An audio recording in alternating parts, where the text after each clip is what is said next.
everyone, let's get started slowly so that we let everyone filter in. We don't sort of want to get into the meat of the matter before everyone's joined. But today's session is going to be on microbial social life. And I promise you, it's not going to be only about, oh, that biofilms exist, etc. There's a lot of new material, and you will really be able to draw parallels between the active social life that microbes have and maybe the social life that you have. So let's start off by asking, what does your social life look like? All right. So why don't we do this? Why doesn't everybody type in something about their social life? Whatever. How many individuals do you interact with? Who do you interact with? Where do you interact with these people? Are they people in your school? Are they people near your house where you live? Are they people you meet maybe in a public transport that you use? Okay, school. I see school already in the chat window. Yes, your friends. And what are the environments that you meet these people in? What kind of space, physical space do you meet them? Where do you meet these people? Do you meet them outside? Is it indoors? I agree, Aditi. Tiring sounds very appropriate. Okay, park is a really nice example. Yes. Parks, apartments, classes. Great. So from, oh, yes, home, yes, markets, wonderful. All right. So from all of your social interactions, you know that sometimes you meet people that you work really well with together, your friends that you get along with, and you can, do stuff together. All of you, maybe you do activities together in school, maybe you have projects that you work on together. So you work together as a group, and you hopefully produce something nice out of it, right? But sometimes social interactions can't always be positive. Sometimes you have fights with people, or there are sometimes people that you don't necessarily interact with face to face, but you just coexist with them. You know who they are, but not necessarily that you get along. You're not friends, but you're not fighting as well, right? You just coexist. So all of these different aspects of your social life are something that we're going to try and compare to the social life of microorganisms today. How cool does that sound? Very exciting, Sneha. Very exciting. Yes. It's going to make me feel better about my own social life. Yes, definitely. Okay. All right. So, contrary to the way we often have depicted them in textbooks and class notes, etc., like, there are these single bacteria, single virus, single fungus, bacteria, viruses, fungi, microbes, the whole family of microbes, they actually live in communities. They are not isolated from each other. It's not like they may not have a social life exactly how humans have, and we'll talk about what their social life parameters are, but they exist, they are social beings, they exist in groups. For example, you have in this different types of bacteria found in the same space. When they grow in the photo with interactions, you see that they grow sometimes very close to each other, giving them opportunity to interact. And very often they are coexisting in the same space. Like here, what is this organ? What is like plaque? Very good, Kavish. What is this organ is shown for the under with coexistence? What is the organ there? The stomach. Very good, Avishai. So here you see different microbes in the same space. So they're coexisting in the stomach. They coexist in the dental plaque. They coexist in the liver, on the skin. So microbes, the first point to take away is microbes are very social. They're very social creatures. They don't live in isolation. And actually, they have very interesting ways of getting to know each other and communicating with each other that benefits the community. Okay, so microbes are social. How is that? Yes, absolutely. All right. And I can see all of you are already naming some organs. And just like we looked at these organs where these microbes coexist, we all also coexist in different spaces with our social communities, right? Like all of you already said that you meet people in school, you meet people at home, you meet them in your classes. What other examples can you think of? Like tuition classes, teams, sports team, taekwondo class, piano class. Yes. So now let's try and think of examples of our social interactions that we just looked at in the previous one, right? So what are places where you have to interact with people? Where are spaces where you do have interaction? School. Park. Yes, definitely. School. You interact with all your school friends, you interact with your teachers, right? Kavish says almost everywhere. Yes, I know. We have to interact almost everywhere. That is true, right? But there are sometimes people that you meet in your community that you may not necessarily interact with directly, right? You just coexist with them. So for example, if you're going somewhere on a bus in a public transport, you may not actually talk with all the people in the bus, but you're all coexisting in the same space. You share the same space, right? True. Movie, that's a really good example. In a movie theater as well, you don't necessarily interact with everybody, but you all coexist in the same place. Exactly. Great example. All right. So we're going to look at what are some spaces where microbes form these communities, and what kind of communities do they form? Do they interact? They coexist? So when microbes exist in communities, they're often referred to as biofilms. And I think now everyone is very familiar. You can't know us and not know about biofilms. Like, okay, so everyone's familiar with biofilms. So what are biofilms? Just for those who may not know, they are these interacting communities of microbes which are self-assembled. So microbes assemble themselves into these communities. They consist of bacteria and they consist of some sticky substance. That sticky substance is called matrix that basically holds the whole biofilm together. So if you think of a house, you have cement, brick, mortar, pipes. That is the matrix. And everyone living in the house are sort of like the bacteria. So they are like bacterial houses. Now, one very familiar example of a biofilm is something you clean every day. So what do you get up in the morning and hopefully do every day? What should you be doing at least twice a day, if not once a day? Yes. So when you get up in the morning and you need to brush your teeth, you're basically cleaning a biofilm.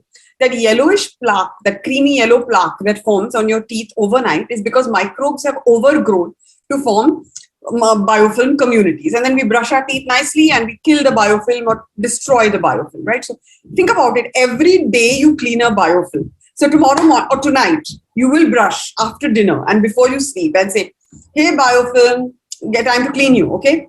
So think about biofilms when you brush your teeth. That's right.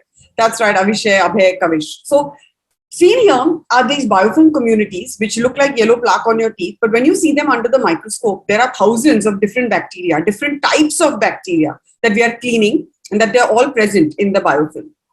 I know, Avishai, we don't, right? Yeah, that's true. That's a school of thought, actually, that if everything is living, then who are we to kill bacteria? But, that's for a science philosophy class some other day. But I like that thought, really like that thought. Anyway, for now, we'll assume we're cleaning biofilms. There are lots of them existing and lots of different types of them. Okay, so we clean biofilms every day, Snehal, and these microbial social communities are called biofilms.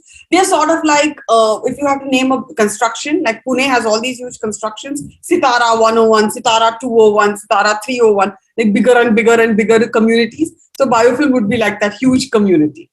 Okay. All right. Okay. Yes. So now that we know what these communities are, how do they exactly build these biofilms is what we're going to look at next. Sounds good. Yeah. So how do they build them? Okay.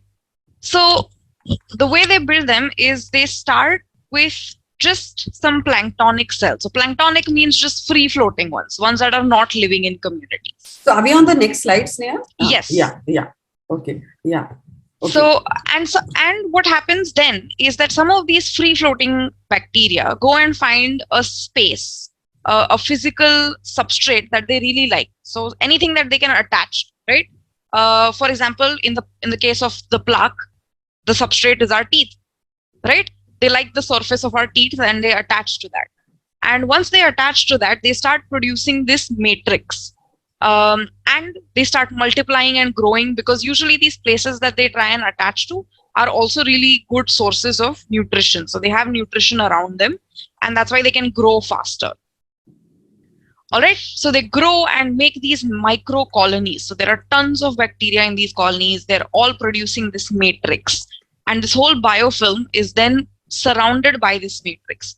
It helps keep all of them together It helps protect them from the surrounding environment. It helps them attach better to the surface. And they keep growing. And this cycle is continuous. So some of these bacteria from this biofilm can sometimes disperse away. And they can go and find another surface that they like. And then they'll start forming a biofilm there as well. Right? So this is not an irreversible process, which means that bacteria that are in biofilms can also leave biofilms. They can be dispersed from biofilms. Okay. Just like we all come to a movie hall and then we all leave the movie hall, right? It's exactly. not like held hostage there for the, hope not, for the rest of our lives. Yes. Right. Exactly. Okay. Sounds good. So they build these big communities, they leave, they join new communities. Okay. So that's how they come together. And that's what a biofilm is. That's how they build the biofilm. But what happens when you're in a biofilm? So what happens to you when you're in a community? How do you communicate with your community? Like, what tools do you use to convey things, to understand things? What do you guys use? These are some options we've given you, but what do you all use?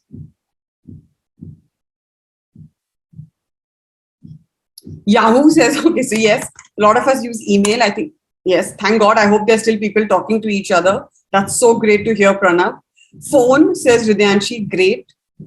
Email, FaceTime, talk, great. Video calls on WhatsApp. Okay, look at that. Like, we are totally synced in video calls. And then, of course, mouth, Gmail. I think you guys are all a little young for social media, but you're going to get there. Talk, bore people to death, talk, chatter. Sounds very, very familiar.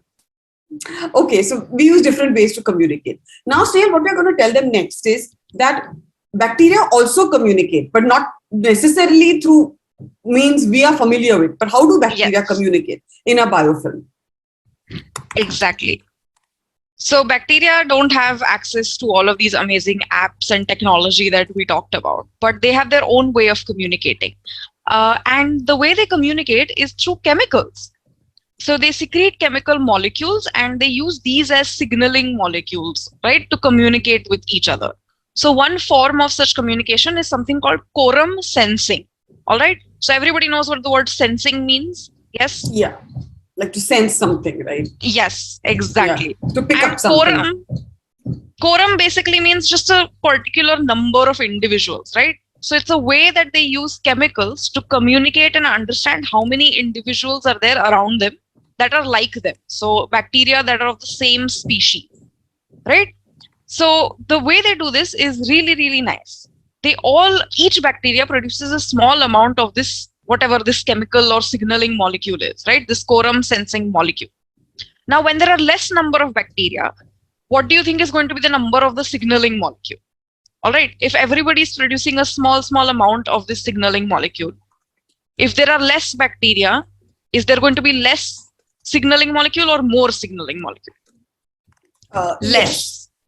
Correct. Exactly. Right. So as bacteria start to grow, the number of bacteria increases in their population, and all of them are producing now this small amount of this signaling molecule, right? So overall, the amount of signaling molecule in the environment around them has increased. And they also have sensors on their surface that can sense this molecule. So that means that it interacts with this molecule to find out how much of that molecule is around them. So when there is a high density, there's higher number of molecules, and they all know that there's more molecules around them. So which means there are more of us around us. That's how they understand. So Snail, it's sort of like these sensing molecules are like their eyes, you know. So if you enter a room and say, are there 30 people in the class, 10 people in the class, 5 people in the class? Exactly, right? You can sometimes, when you're used to especially these spaces, you can guess, right? When you walk into a classroom, if you see half of your classmates are absent, you're immediately going to know that, oh, there are only half the number of people here today.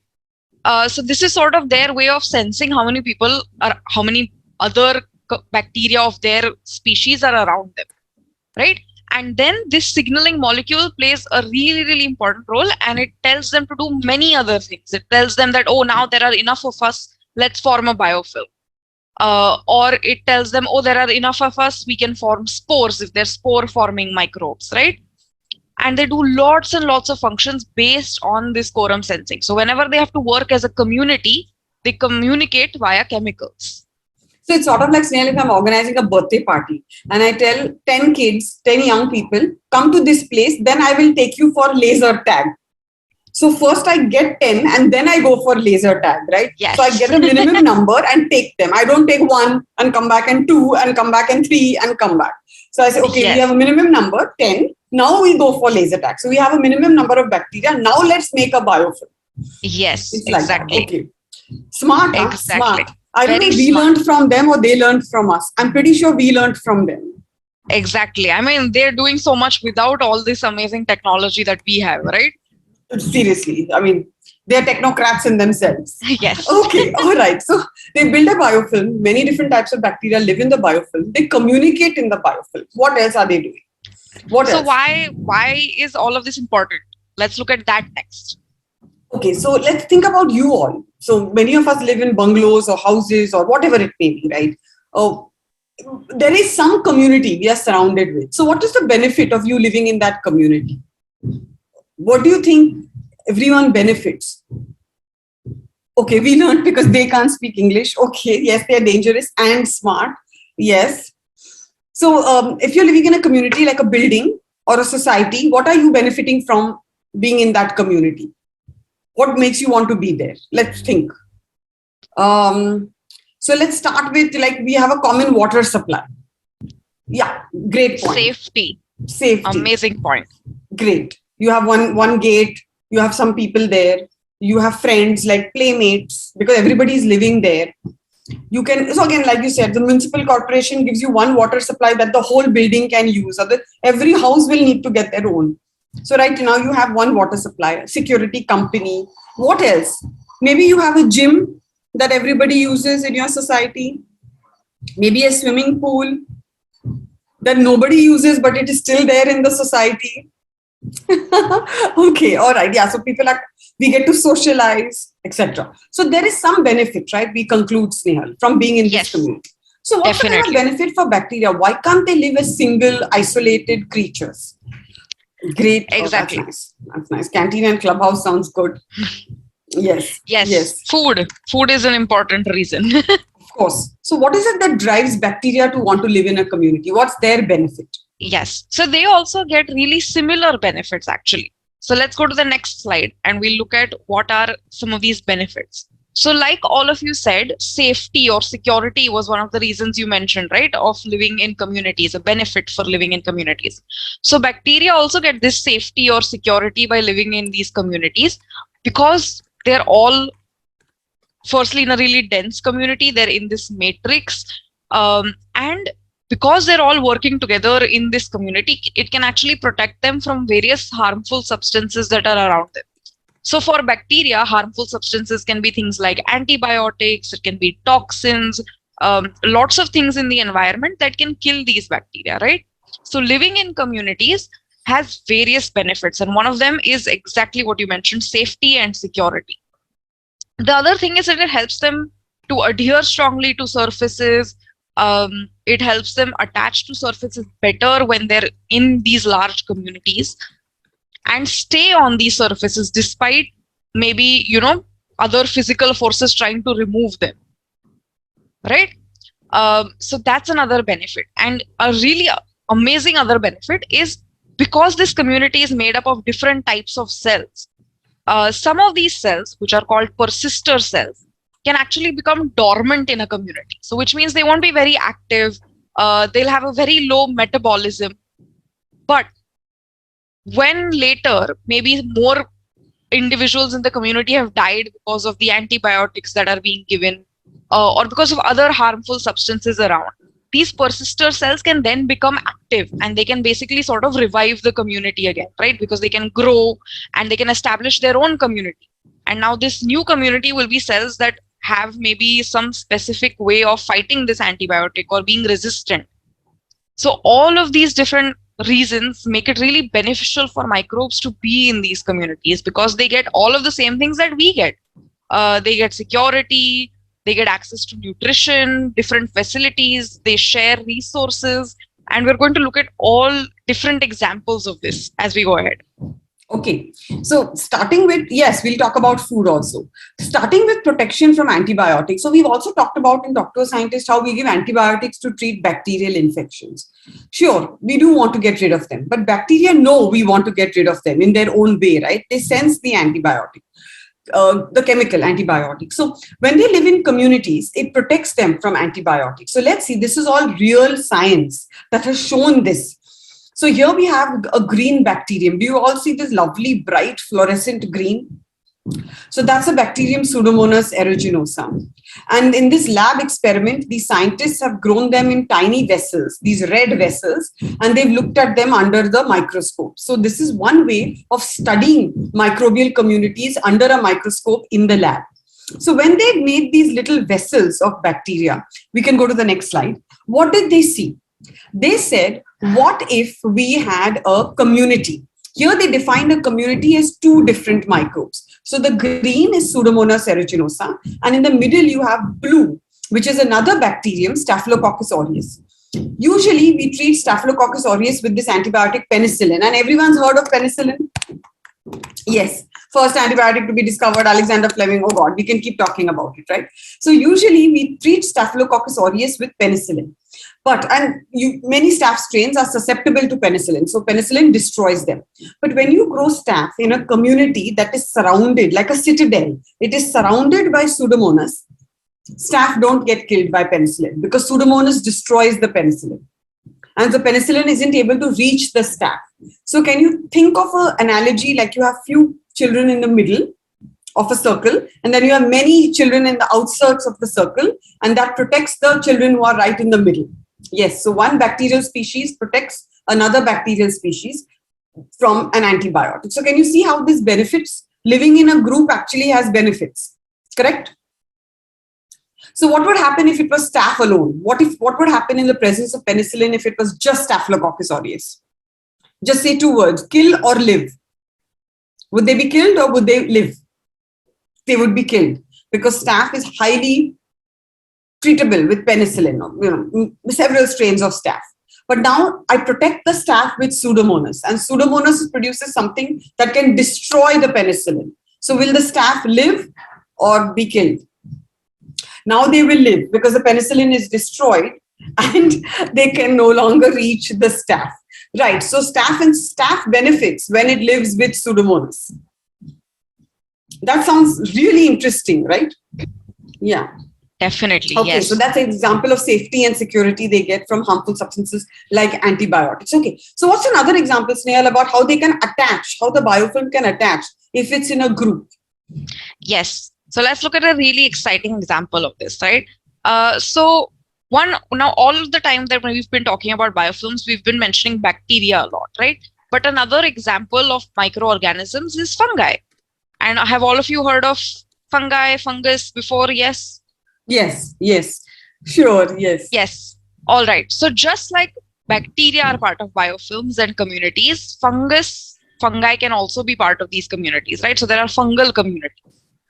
Now, let's look at this example. Let's look at some of these pictures very carefully. So what you see in the first column is just under a microscope, what a particular type of fungus looks like. All right. And what you see in the black central panel is the bacterial panel, right? And what do you think is happening in the third panel? Now, look very closely at some of these, and maybe you'll be able to guess what's happening in the third column, the one with the question mark, right? This is where the fungal and bacterial communities have been grown together, all right? So what do you see happens when you overlay our pictures of these fungus and bacteria? So they're the same community. They've just been imaged in two different ways, right? And now we're looking at the whole image together. So what do you notice? So the black part shows you where the bacteria are growing. The fungal column shows you where the fungus are growing. So what happens when you look at these pictures together in the overlay? What does it tell you? Okay, maybe more, Pranav. Maybe it shows you there are more microbes there. But if the red and the green, the pink and the green are bacteria, then where are the bacteria with respect to the fungi? Are they close to them? Are they away from them? Does it look like they're growing on top of each other, or does it look that they're avoiding each other? What does it look like? I think they're going pretty close, Nehal. I think they're going Yes. pretty close to each other. Yes, definitely close. Okay. Pranav says it's growing on them. Yes, it could be growing together. Exactly, right? So it tells you that these bacteria and fungal community is basically one community. They're not separate. They're growing really close to each other. Exactly. Right? Yeah. Yeah. Exactly. So that's what, especially if you look at the third picture, right? They look really close. So it's not like Snehal, Yes. a bacteria tells a fungi like, who are you? I don't want to be near Yes. you. In fact, they're like, oh, we are Definitely like, not. one community. Let's live together. Yes. Yeah. In fact, and because usually fungi are also bigger than bacteria, sometimes bacteria can also directly attach to the fungi instead. Like the fungi works as the surface on which they attach. Yes, it could be a symbiotic relationship. That's a really good point. thought. Yeah. Yes. Yeah. They're both benefiting. Exactly. Right. Yeah. So All right. It's an analogy like when young couples live with their parents. The young couple gets help because Dadi Dada can help with the little ones, and Dadi Dada get help because they get to enjoy their grandchildren. So it's again symbiotic, right? Both sides benefit. Correct? Yeah. Yes, exactly. Yeah. So now let's look at something really, really interesting. So all of you notice in the third column, you can clearly see that the green bacteria, the green color from the bacteria is almost growing exactly on top of what we see as the fungus, right? Yeah. But you don't really see that. All these threads, these thready-like things. Exactly. Yeah. But you don't really see that in the first and second picture, right, of the third column. Right? So let's look at the third column, the first two rows. So we don't really see that there. So what do you think might be happening here? Why do you think the bacteria are not attaching here, or we don't see them growing together? Does anybody have any guesses? Avishai has a very great question. We'll come to the question, Avishai. Oh, yes. So I don't know, maybe Snehal, the bacteria don't find something to attach to, or? Yes, absolutely. So if we go to the next slide, what happens actually in the first two examples is that in those examples, the bacteria didn't have the ability to form all the components of the matrix of the biofilm. So which means that they couldn't attach to the surface, they couldn't attach to these fungi very easily. And so then we don't see this community there, right? So to form a community, it's not just that you need two types of species or you need multiple number of organisms. You also need the ability to make the matrix to attach to a surface. So they use lots of different parts of their very, very tiny body to attach to all of these surfaces.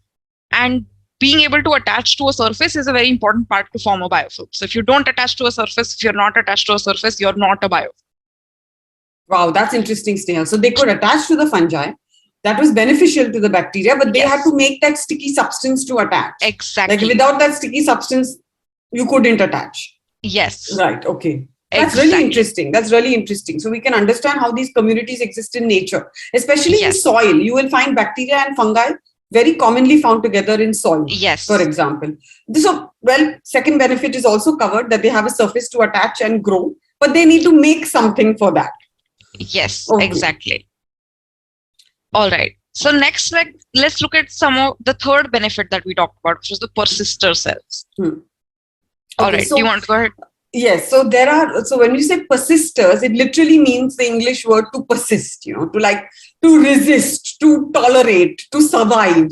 Like she's very persistent, means she survives an episode. So when we have cells in a biofilm or an infection and we treat it with antibiotics usually kill a very large percentage of the cells, like 90, 95, 99%. But over time, bacteria have found ways to persist in the presence of antibiotics.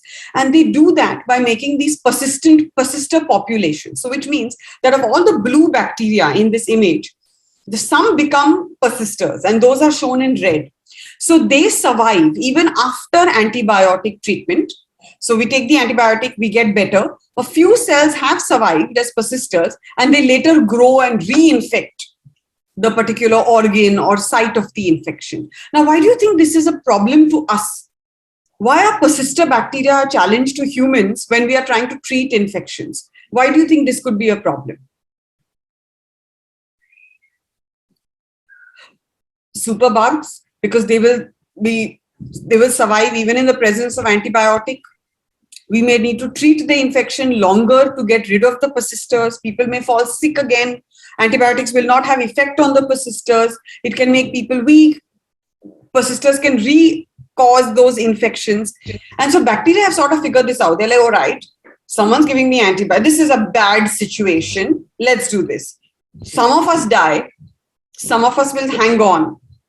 And when things get better, we will repopulate, we will regrow to cause an infection. So they're thinking about this in their own way, right? So maybe sometimes the cells that die are sort of like the sacrificial cells, they die for the benefit of the community, right? So you can make a lot of analogies to human nature if you think about it, right? Some people take the hit and few survive. Okay. So this is one way that bacteria and communities can persist, because some of them survive and some of them get killed. Yeah, like a martyr, exactly. Like some get martyred and some survive. Yeah. But it's for the benefit of the whole community. True. Great example. Great examples. Yeah, martyr would be a really good example. Most people would be fighting. That's true, Abhishek, but that's because we have a human way of looking at it. Like that we want to be on the survivor side. Yes, but bacteria don't really. So if they survive or they don't survive, all of that is sort of encoded in their DNA, in their genes, right? Yeah. If they have the ability to persist and stay in a dormant state for a long time, they'll survive. If the antibiotic has an effect on them, they will die.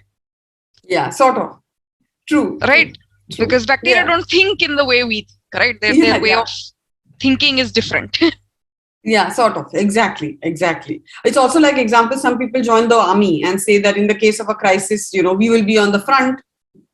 It's their thought process is we will sacrifice for the rest of the country. So even humans can build that thought process if you think about it. Our motivations may be different. Right. Okay. All right. So that's the third benefit, Sneha, like to survive when you're in a community. Otherwise, they would all die. But here, because they're in a community, few can survive. Okay. Yeah. Maybe lucky ones are the ones that can go dormant. Okay. All right. So we had some questions in the chat window, I think, which were really great questions.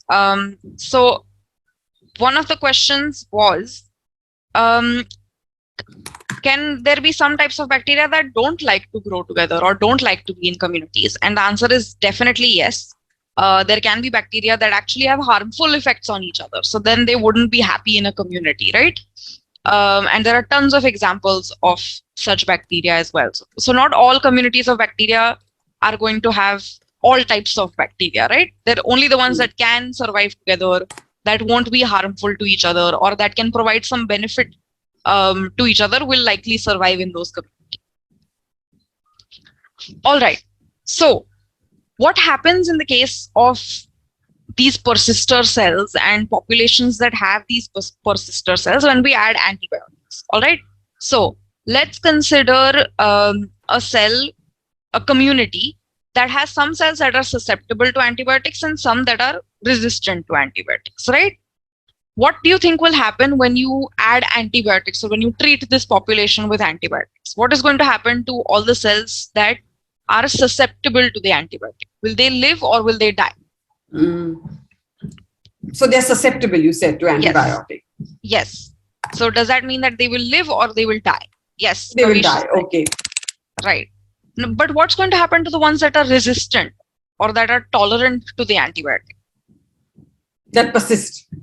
Yes, they will live, right?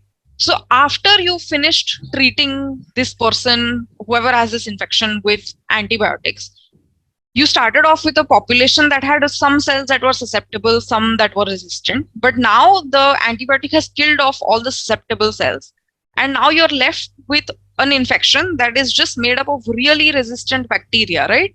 So maybe the antibiotic you've given will actually not work on these bacteria. That's why sometimes you have to change antibiotics in your treatments, or you have to increase the duration for your dosages.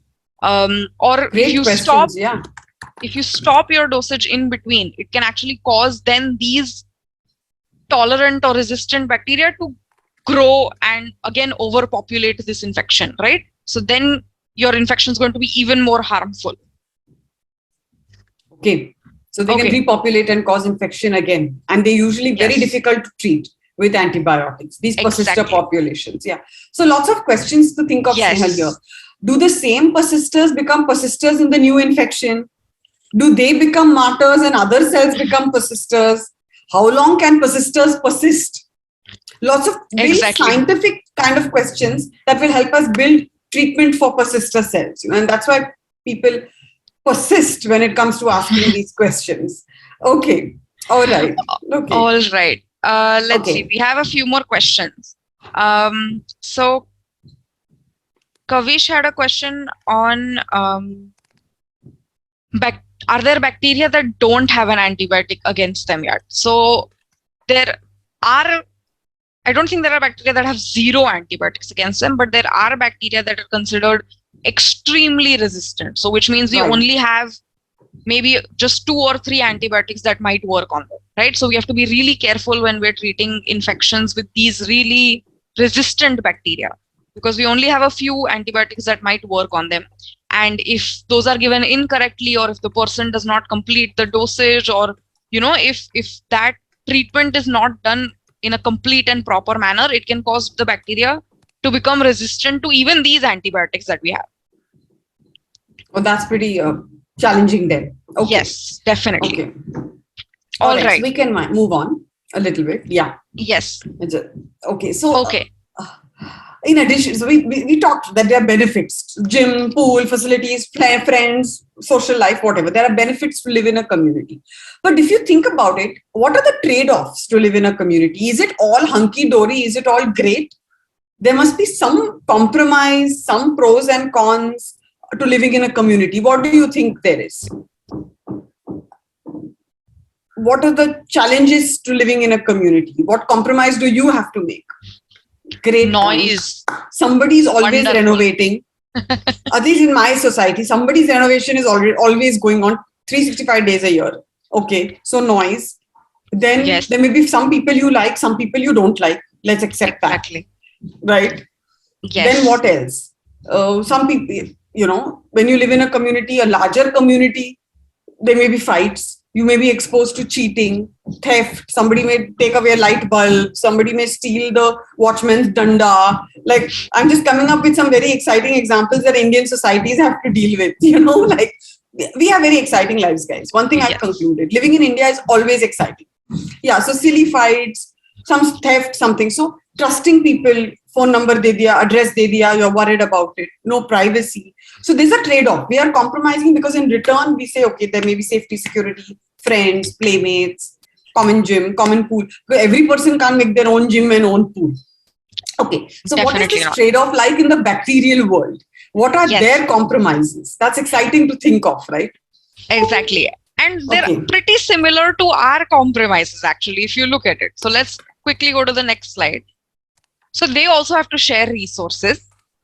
These can be nutrients, this can be space, right? These can be metabolites or, important molecules that bacteria produce. And we'll take a look at an example of this. And just like we said that you might be exposed to theft and crime and cheating, there are cheaters in biofilms and bacterial populations. And like we have interactions that with people we might not get along with, we might not like everybody, like you said, fights, there might be silly fights. There is competition between different species of bacteria as well in these communities. So let's look at examples of all of these. Sounds good. So the first example is when you live in a community, everybody has to share. And the best example of this is paying taxes. Like Hridayanshi already.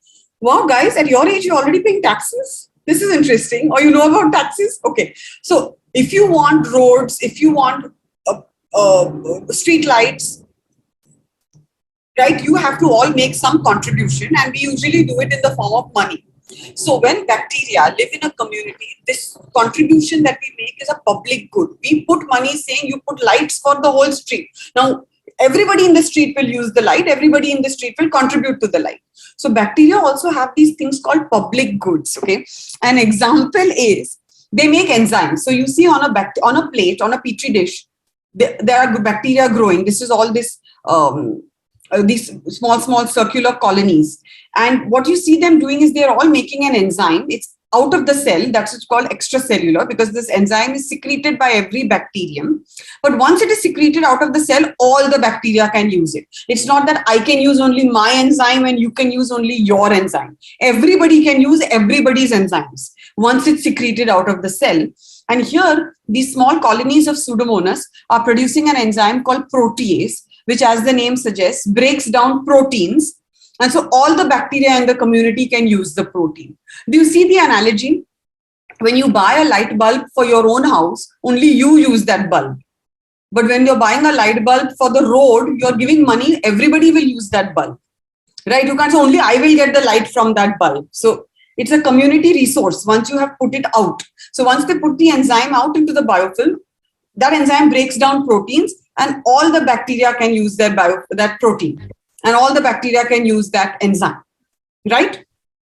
So when you live in a community, you have to make a contribution. And this is the trade-off, right? They have to make some public contribution. Okay, sounds good. I guess they have to pay their taxes.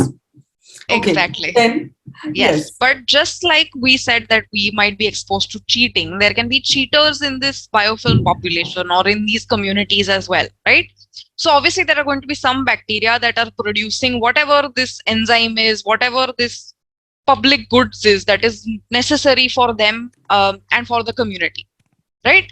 But there might be other bacteria in the population that don't produce anything at all. They don't produce even a small amount of this enzyme, but they use the enzyme that the other bacteria are making and secreting into the environment.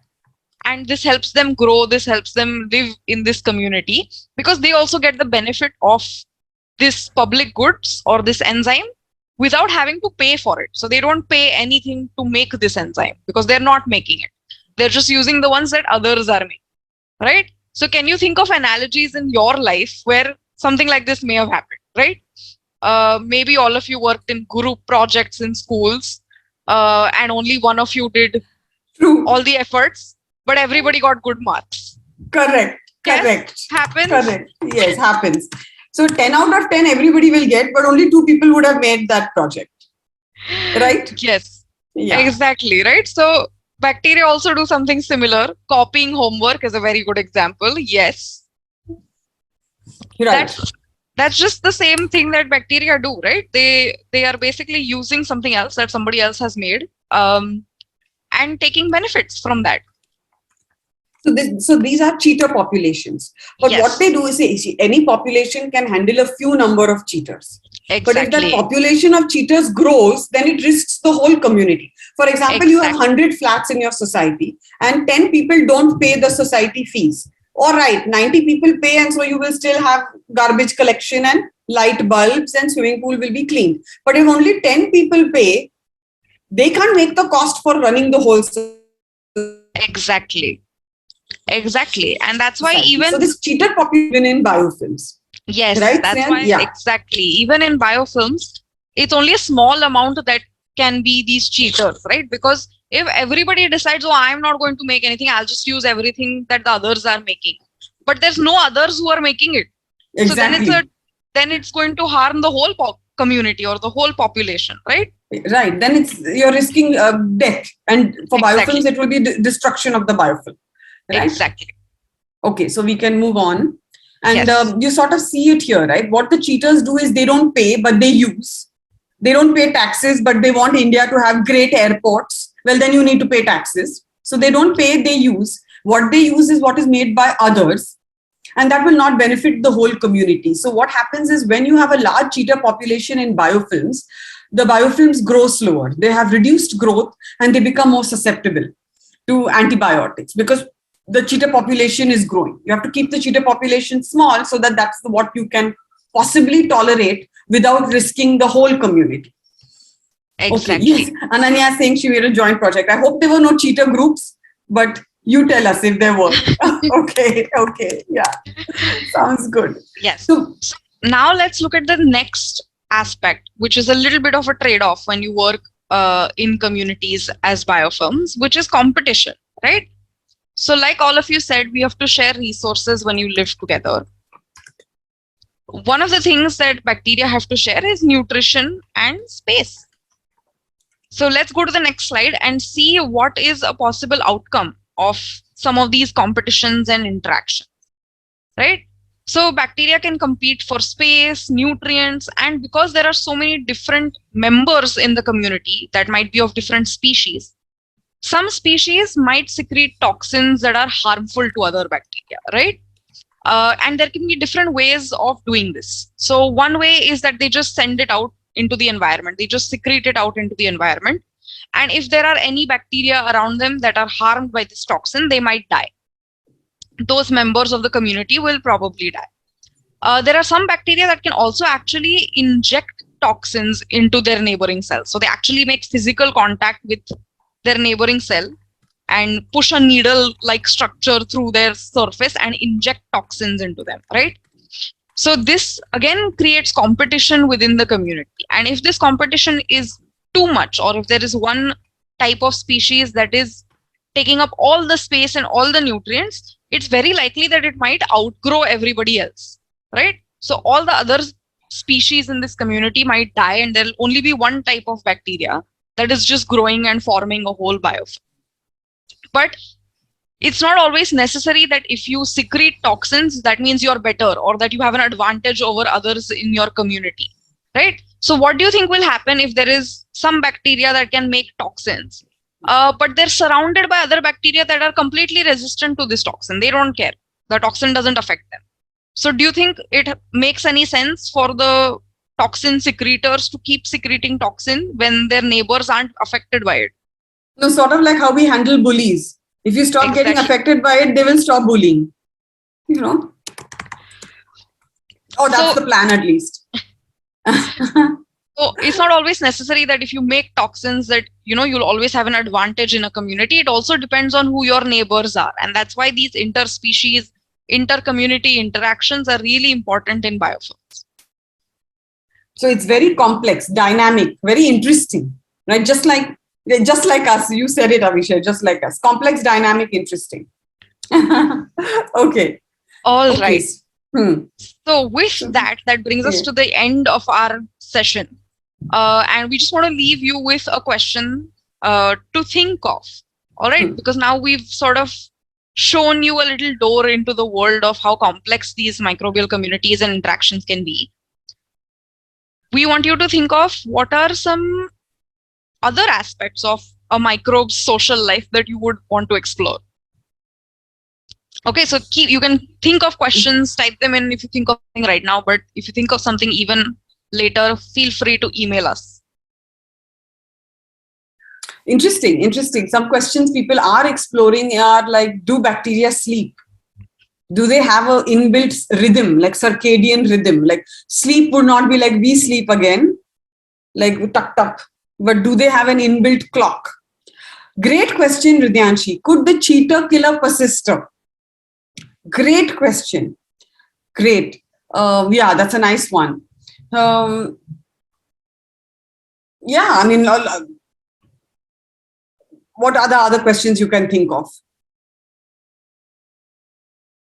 Do persisters, do they become other cells? Do other cells become persisters?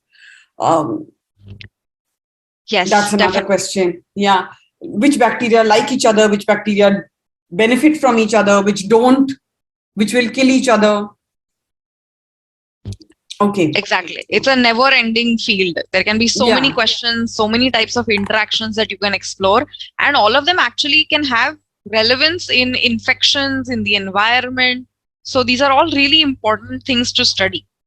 So let's go back to the emojis that we thought of in the start. And now we want all of you to fill this form again. Now that you've been introduced to this really complex world, now tell us what is your emoji reaction when you think of microbial communities or microbes and their social life.